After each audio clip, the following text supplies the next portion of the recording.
प्रधानमंत्री नरेंद्र मोदी की आज ताबड़तोड़ 3 रैलियां हैं। चुनावी रैलियों को प्रधानमंत्री नरेंद्र मोदी संबोधित करेंगे और बीजेपी उम्मीदवार के पक्ष में जनता से वोट की अपील करेंगे।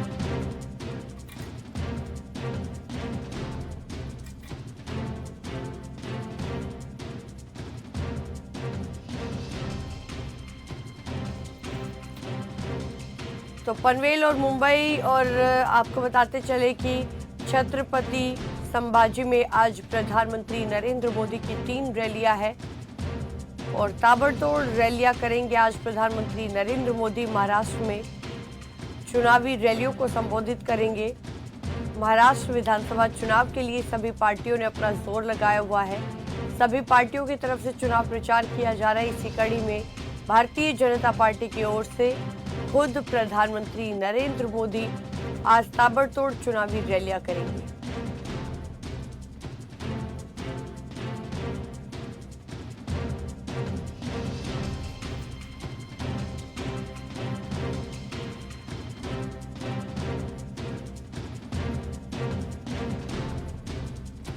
तो बड़ी जानकारी है इस वक्त की महाराष्ट्र में प्रधानमंत्री मोदी का ताबड़तोड़ चुनावी प्रचार है आज और प्रधानमंत्री नरेंद्र मोदी 3 जनसभाओं को संबोधित करेंगे। छत्रपति संभाजी नगर में पहली जनसभा है और पनवेल में दूसरी और मुंबई में तीसरी जनसभा को संबोधित करेंगे। सिद्धेश कर्नावट संवाददाता इसी खबर पर ज्यादा जानकारी के साथ हमारे साथ जुड़ गए। सिद्धेश, महाराष्ट्र विधानसभा चुनाव को लेकर सभी पार्टियों ने अपनी पूरी ताकत झोंक रखी है। अगर मैं एनडीए की बात करूं, भारतीय जनता पार्टी की बात करूं, तो आज प्रधानमंत्री नरेंद्र मोदी की 3 ताबड़तोड़ रैलियां है।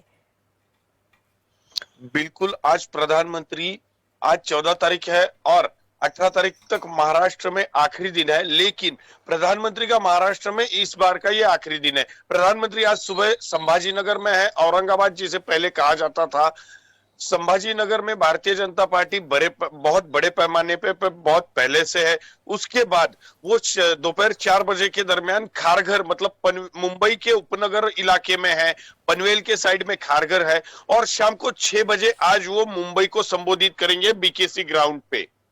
यानी कि 3 रैलियां है प्रधानमंत्री नरेंद्र मोदी की। तैयारियां क्या कुछ की गई है? प्रधानमंत्री नरेंद्र मोदी तब भी महाराष्ट्र में आते हैं, तब भी मुंबई में आते हैं या फिर किसी चुनावी रैली को संबोधित करते हैं तो महाविकास आघाड़ी को लेकर जमकर निशाना भी साधते हैं। और क्या माना जाए कि एक बार फिर से आज खुद प्रधानमंत्री नरेंद्र मोदी महाविकास आघाड़ी पे तंज कस सकते हैं? बिल्कुल किरण, हमने आज तक मतलब पिछले 1 हफ्ते से जितनी भी सभाएं हुई है उन 11 सभाओं में देखा है उन्होंने हर एक बार कांग्रेस पर निशाना साधा है और बहुत जमकर प्रहार किया है। आज की बात की जाए तो आज आखिरी दिन है, आज कुछ ज्यादा प्रहार करेंगे ऐसा भी अगर कहा जाए तो कुछ गलत नहीं हो सकता। सुरक्षा के लिहाज से क्या कुछ इंतजाम किए गए हैं? इसके अलावा देखिए कांग्रेस पर तो तंज कसते ही है, लेकिन बाला साहेब ठाकरे का नाम लेना कभी भी नहीं भूलते हैं प्रधानमंत्री नरेंद्र मोदी।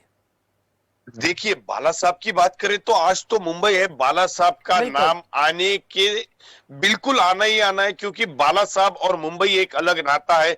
उसके बाद भी नरेंद्र मोदी और बाला साहब ठाकरे, इन 2 इंसानों का एक अलग नाता था। नरेंद्र मोदी जब भी कभी मुंबई आए थे पहले प्रधानमंत्री होने से पहले, तब वो मातोश्री पे बाला साहब के आशीर्वाद लेने गए थे या जाते थे, ऐसा हमने बहुत बार देखा है। इसलिए और मुंबई कहा तो मुंबई की बात करें तो मराठी हर एक इंसान के दिल में, मराठी इंसान के दिल में, और शायद यही कारण है कि बाला साहेब ठाकरे जिनकी पहचान एक हिंदुत्व के तौर पर होती थी, अब वही जो बाला साहेब ठाकरे की जो पार्टी थी शिवसेना, उस पार्टी के 2 धड़े हो गए हैं, एक नाथ शिंदे और इसके अलावा दूसरी तरफ है उद्धव ठाकरे। अब दोनों ही अपना हिंदुत्व का जिक्र करते हैं, तब दोनों ही पार्टियों की तरफ से रैलियां की जाती है तो उनकी तरफ से कहा जाता है कि जो बाला साहेब ठाकरे का हिंदुत्व वाला एजेंडा था वो हमारी तरफ से आगे बढ़ाया जा रहा है, चाहे वो उद्धव ठाकरे गुट की बात हो या फिर एक नाथ शिंदे गुट की बात हो।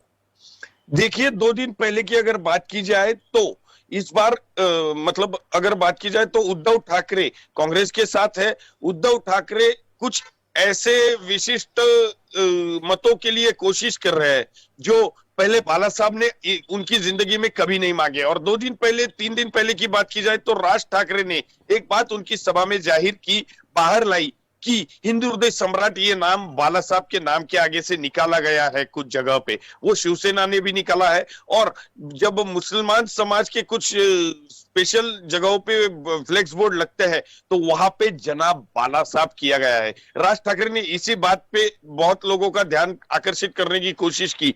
और बीजेपी भले ही ये बात न निकाले, नरेंद्र मोदी भले ही ये बात न निकाले, लेकिन आज उद्धव ठाकरे पे भी टीका होगी और आज कांग्रेस पे भी टीका होगी। उद्धव ठाकरे की बात की जाए तो सबसे ज्यादा शिवसेना उद्धव ठाकरे की आज भी मुंबई में है। शिंदे गुट भले ही महाराष्ट्र में थोड़ा बहुत है आज, लेकिन मुंबई में उतना नहीं है जितना उद्धव ठाकरे की शिवसेना का है। और आज अगर मुंबई की बात की जाए तो नरेंद्र मोदी कम से कम 50 मिनट से 1 घंटा बात करने की कोशिश करेंगे। वो अपनी हर जगह पिछले 11 सभाओं में 40 मिनट के ऊपर उन्होंने बात नहीं की है। लेकिन मुंबई की बात अलग है, संभाजी नगर की बात अलग है। संभाजी नगर में भी दोनों तरह की वोटिंग है, जो मुसलमान वोटिंग है वो भी ज्यादा है, हिंदू वोटिंग भी ज्यादा है। और एक तरह का हम कहेंगे कि एक कट्टरता है, वो दोनों वोटर्स में ज्यादा पैमाने पे है। पनवेल की बात की जाए तो पनवेल ज्यादा इतना सॉफ्ट है ऐसा हम कहेंगे, लेकिन मुंबई और औरंगाबाद संभाजी नगर बहुत बड़े पैमाने पे हिंदुत्व की बात आगे लाते हैं। किरण। सदेश कर्नावट, आपका बहुत शुक्रिया विस्तार से जानकारी देने के लिए। बढ़ते